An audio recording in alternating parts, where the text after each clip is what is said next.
पति एक पकौड़ी बेचने वाला ठेला लगाता था और प्रीति जो थी अपने घर में रहती थी। पति उसका रोज सुबह ठेला लेकर जाता था और पूरे दिन चौराहे पर ठेला लगाता था, पैसे कमाता था और फिर वापस शाम को आता था। शाम को रोज आते वक्त वो अपनी पत्नी के लिए कुछ ना कुछ जरूर लाता था, लेकिन वो अपनी पत्नी से इतना प्यार करते हुए भी उसकी पत्नी अपने पति के साथ कहीं ना कहीं नाराज रहती थी, क्योंकि उसका पति जो था वो जब काम करके वापस आता था तो हार जाता था, थक जाता था और बेड पे वो परफॉर्मेंस नहीं करता था, यानी अपने पत्नी प्रीति के साथ प्यार नहीं करता था। इसी वजह से वो नाराज रहती थी और ये नाराजगी इतनी आगे बढ़ गई कि प्रीति जो थी अपने पति को छोड़कर अपने ससुर की तरफ आकर्षित होने लगी। और एक दिन उसने ससुर के कमरे में एंट्री किया और फिर अपने ससुर से बोली, पिताजी आपका बेटा मुझे टाइम नहीं देता है, मैं आपके साथ टाइम बिताना चाहती हूँ, आपसे प्यार करना चाहती हूँ। नमस्कार दोस्तों, स्वागत है आप सभी का हमारे एएसएन क्राइम अफेयर चैनल में। दोस्तों, एएसएन क्राइम अफेयर चैनल को आप सभी लोग सब्सक्राइब कीजिए, वीडियो को लाइक कीजिए और वीडियो को ढेर सारा शेयर भी कीजिए।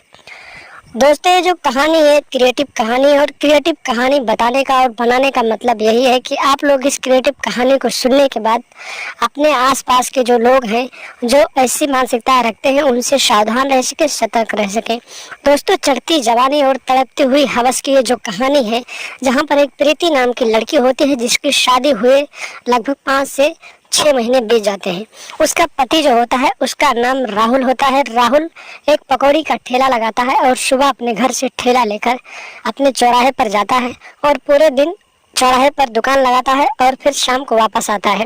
राहुल अपनी पत्नी प्रीति से इतना प्यार करता है कि जब शाम को वापस आता है तो अपनी पत्नी के लिए कुछ ना कुछ जरूर लेके आता है।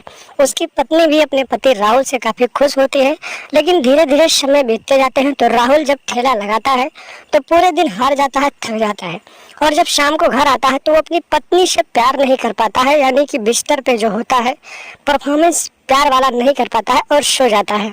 इसी बात को लेकर प्रीति अपने पति राहुल से नाराज रहने लगती है और धीरे धीरे उससे वो दूरी बनाने लगती है। और उसका एक ससुर होता है जिसका नाम राम विलास होता है। राम विलास की उम्र लगभग 45 से 48 साल होती है और वो काफी खूबसूरत और हट्टा कट्ठा दिखाई देता है। प्रीति जब अपने पति से नाराज होने लगती है और उसका पति राहुल रोज सुबह ठेला लेकर अपने चौराहे पे चला जाता है तो उसका ससुर उसके घर पे रहता है और प्रीति अपने ससुर को देखती रहती है और कहीं ना कहीं उसके साथ संबंध बनाने के बारे में सोचती रहती है, उसके साथ प्यार करने के बारे में सोचती रहती है। इसी तरीके से समय बीतते रहते हैं और 2 महीने का टाइम बीत जाता है और एक दिन की बात होती है, रात के करीब 11:30 बज रहे होते हैं जब राहुल अपने काम से वापस आता है और अपने बिस्तर पर जाकर सो जाता है तो उसकी पत्नी प्रीति आधी रात को अपने कमरे से उठती है और फिर लवशंका करने के बहाने अपने ससुर के कमरे में पहुंच जाती है। और जब वो अपने ससुर के कमरे में पहुंचती है तो अपने ससुर के बदन को सहलाने लगती है और उन्हें जगाने लगती है। कुछ देर बाद उसके ससुर राम विलास की नींद खुलती है और पूछता है कि बहू तुम ये क्या कर रही हो। तो प्रीति कहती है कि बाबूजी, आपका बेटा तो हार थक कर आता है तो मुझसे प्यार नहीं करता है और सो जाता है और मेरा मन प्यार करने को कहता है, तो बताओ मैं क्या करूं। उसके बाद ससुर जो होता है उसकी भी जवानी फरफराने लगती है और फिर वो इतनी सारी गर्म बातें सुनकर अपनी बहू प्रीति को बाहों में भर लेता है और फिर दोनों प्यार के आगोश में खो जाते हैं। और इसी तरीके से दोनों रोज रात को जब राहुल सो जाता है तो दोनों एक दूसरे के साथ अपनी इच्छाओं को पूरा करने लगते हैं। तो दोस्तों, सावधान रहें, सतर्क रहें, क्योंकि ऐसे लोग आपके आसपास भी हैं जो ऐसी मानसिकता रखते हैं। उनकी पहचान करें और उनसे दूरी बना कर रखें और अपनी पत्नी को ज़्यादा से ज़्यादा समय दें, नहीं तो आपकी पत्नी भी प्रीति की तरह कहीं न कहीं गलत रास्ते पे जा सकती है। तो दोस्तों, सावधान रहें, सतर्क रहें और लगातार हमारे साथ बने रहें।